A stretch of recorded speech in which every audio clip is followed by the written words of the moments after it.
Hi guys, today we want to talk about one of my favorite Sigma lenses. This is 7250 2.8 fast glass, and what we want to know is where's the sweet spot of this rocker.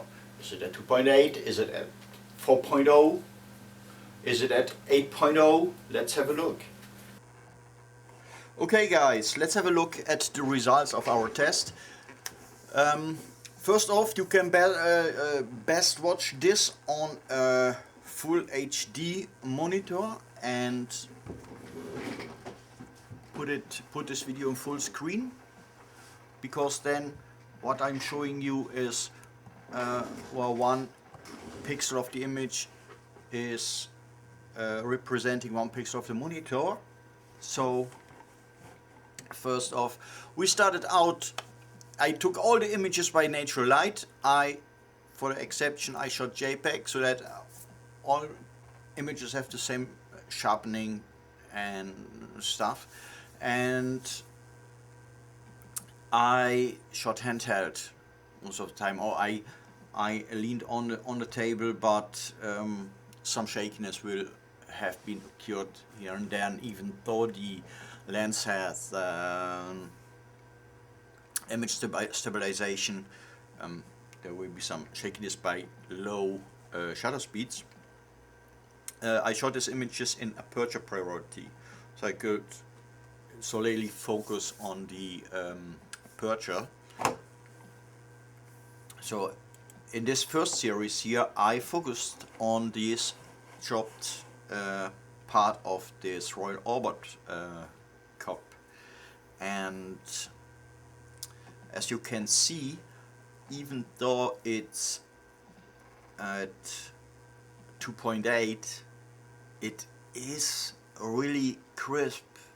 And I have to admit that I didn't expect this crispiness at 2.8, because it's the biggest opening, and most of the time it's just not yet that sharp as with the aperture a little bit more close. So, and let's have a look at 4.0, and at this 4.0 image you will see that the crispness here at this chopped part of the cup is really even better.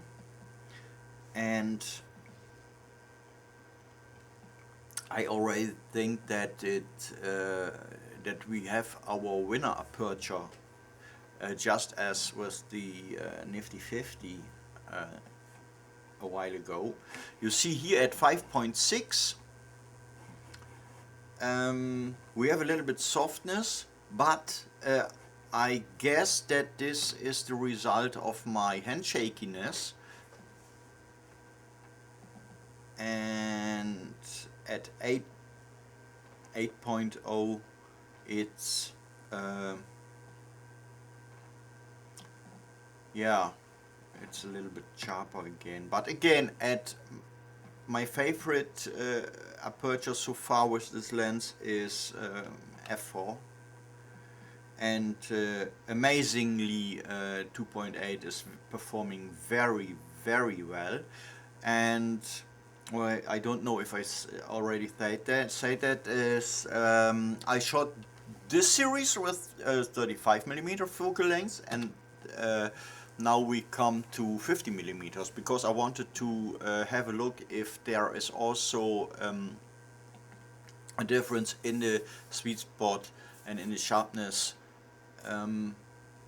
with a different focal length. So I shot the series with 35mm, 50mm, 17mm, and so in this case here I focused on this E from this Way product, and bumped up the ISO a little bit to get a higher shutter speed, because it was handheld. You see again at 2.8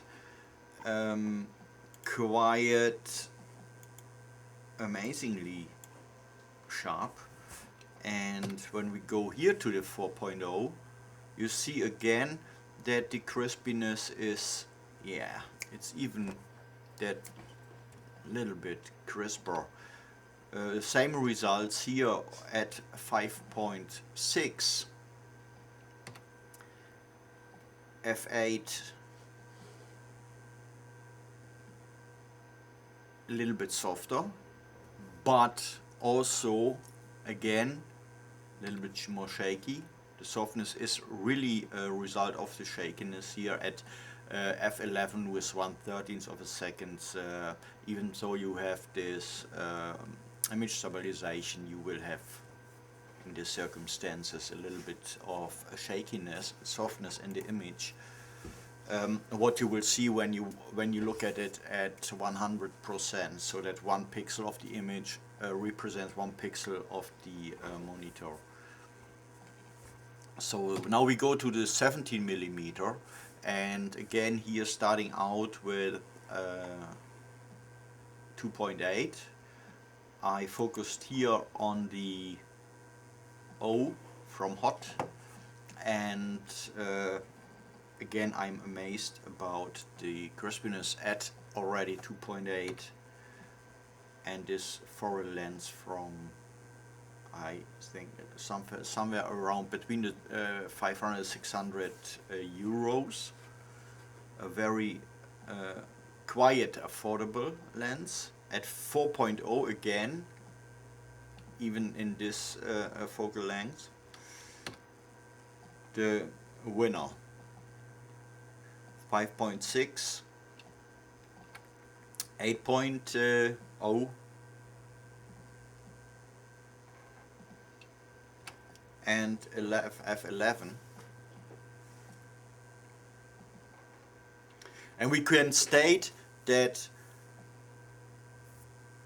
no matter what the focal length is, we have a sweet spot at f4 with this lens. With a very, the f2.8 comes very, very close, very good, very amazingly sharp for a f2.8 lens in this price range. Let's yeah, absolute one of my favorite pieces of glass so far. And of course it's a DX lens, it's not a full frame lens, so if you are a crop sensor shooter, this is absolutely one of the lenses you should have in your arsenal. Thanks for watching, have a nice day and happy shooting. Goodbye.